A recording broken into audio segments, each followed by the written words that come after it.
Welcome to another Tool Time Tuesday, and if you're working with round parts and you do a lot of finishing, a lot of sanding, a lot of sizing, or you're just cleaning off scale, you're getting ready to weld up, I don't know, cages or exhaust or something like that, and you're tired of taking a flat wheel and running it around, you're not getting the finish you want, or you want a little more contoured, but check this out. So it's a simple attachment that goes on any angle grinder. Nice thing about it, it comes with several different belts, and as you sand round stuff, it collapses so it can form. It's got a handy little handy handle, imagine that. So if you have something round you're trying to finish, it could be an axle housing, it could be just about anything. So it's like any other grinder, it has different abrasives on it.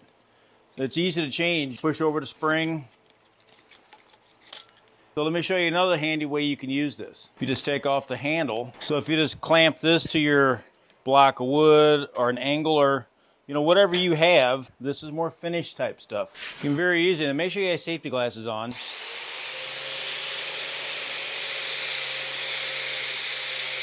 So if you're just trying to take mill scale off, especially if you're doing cage work, these work really good for that. So if you're trying to mount a tube to a cage that's already built, you can take this in, sand that area real quick, and then take the bar you're trying to weld to it.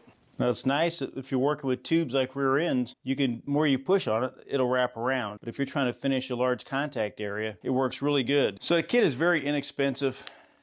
You can either dedicate an angle grinder to it, or you can buy one for it. I like the Metabos, but that's a different tool. The kit's fairly inexpensive. I'll leave a link in the descriptions below. So it's been another Tool Time Tuesday. If you enjoy these, reach out and let me know. I'll see you next Tool Time. Please remember to like, subscribe, and share.